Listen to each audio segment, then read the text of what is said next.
Let me take you on this journey, guys. Come. This stone, they bury the king of this community on top this stone, on top the rock. And that place, nobody enter that place. So nobody can enter that place. Video this place. You see all this stone? I will show you where they bury the king of this place. When he died, before he died, he has already said where they are going to bury him. People were like, how are they going to bury you on top of a rock? How is it possible? That is when he was sick in the hospital. He was saying that people were asking him that, okay, if you die, they should bury you on top of a rock. How is it possible? How are they going to do that? He said they should just follow what he said, that when he died, if he's not going to make it out from the hospital when he died, they should just prepare him and bury him there. There were people like, how is it possible? Becoming, how is it possible? People like, how is it possible? So that is how they were coming. The place is very far, and the funniest part, they must not use vehicle to carry the king to this place. From when he died, from the hospital, they carry him.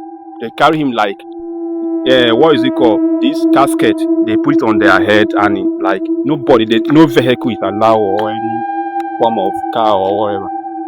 Where I want to show you guys now, I want to show you guys where they bury the king.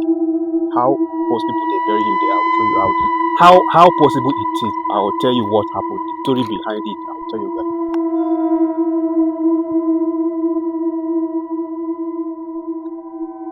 Stay there. Video this place. Video this place where they cycle like this. So guys, you see this place now. You can take your phone upper and like from upper downward. Yeah, then you return it. Guys, you see this place now. This is where they bury the king. So the story behind this, how is it possible? How did they bury king? How did they bury this man on top of a rock? This is what happened. When he was sick in the hospital, he already said this is how he wanted his burial to be made. How are they going to bury him? He has already arranged everything before he died. So after he died, they took him from the hospital. No vehicle is allowed. They brought him here. People were like, how is it possible? What is going to happen? But he made one statement before he died. He said they should forget about how is it going to be possible. That they should just keep him there. He has already made this spot. He has already described this place. So they put him here. What happened? That was around 1 p.m. afternoon. I still remember. This is the story. This is the story behind it. So this place is located in Ekiti, but I'm not going to disclose the main location for some security purpose. And the story, the person that gave me the story that I heard about the story from also tell me not to disclose the location. So this is where they brought the king from the hospital. They put him here. They have already embalmed his body inside the casket. They keep him here. That was around 1 p.m. in afternoon. 1 p.m. Yes, they keep him here. After they have done a lot of prayer and everything, people that gathered, people were many. The place people were very many. I saw the picture. People were very many. If I get the picture, I'll tag it. I'll put it on this video. People were very many. So at the end, after like 2-3 hours, after they have done with prayer and everything, people were like, what is going to happen? They just said they should leave. Since this what the king said when he was in hospital, that when he died, they should bring him to this rock and they should leave him there. So everybody leave. It remained his wife and some families like that. That is very close relative. So everybody left. It now remained the wife and the children. At the end of the day, both of them too, they left. At the end of the day, both of them too, they left. The following day, it happened 1 p.m. Let's say it happened like this today, 1 p.m. when they brought him here. So the following day, which is the next day, the family came back here. The casket was closed and it was locked. So they came here. When they came here, you can't believe what happened. The casket was still locked. They met the casket here. They were like, maybe they are not going to meet the casket, according to what the king said before he died. They were like, they are not going to meet the casket, but they met the casket here.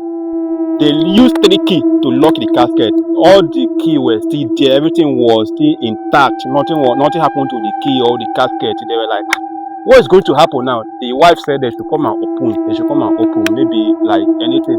I don't just know what make them open it, but they say they should open it.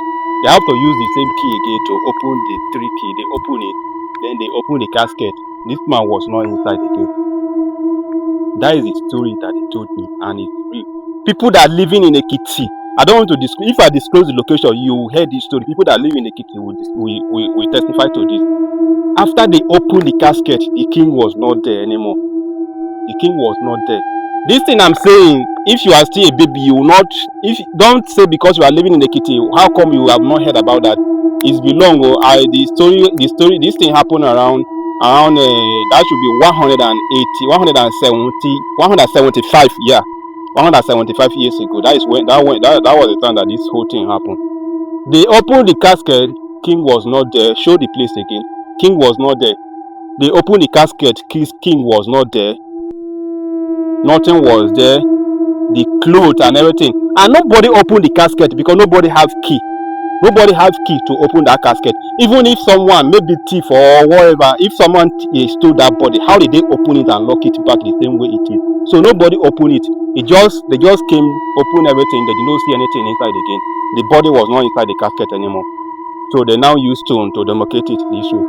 It has been this way like this over 175 years. It has been this way, and nobody is not allowed. Nobody can go through there. And every year, the same day that he died, every year on that same day, same month, same time, they used to do some spiritual prayer here. They used to do some spiritual prayer here, praying for the community and for the king and all of that. And if you have some issue too, if you come here and you pray, but you have to go through the procedure. You have to go meet the new king. They will tell you the whole thing that you need. You bring them here. You do your normal prayer. You bring all the spiritual items that they ask you to bring. If you bring it here, you do your prayer, pray for your family, your relatives, your close ones, and everything, and it will be answered. So this place is very important, and it's a wonderful place. As this is a wonderful place, nobody can just enter here. Before I came here, I went through some very important procedure, and the new king knows that I'm here. Everybody, they know that I'm here. I went through the spiritual process and the normal process before I was allowed to come here to take the video. So people that are living in Ekiti that know the story, they can still testify to this, but not everybody that knows it. That is how it is, guys. I'm very tired today.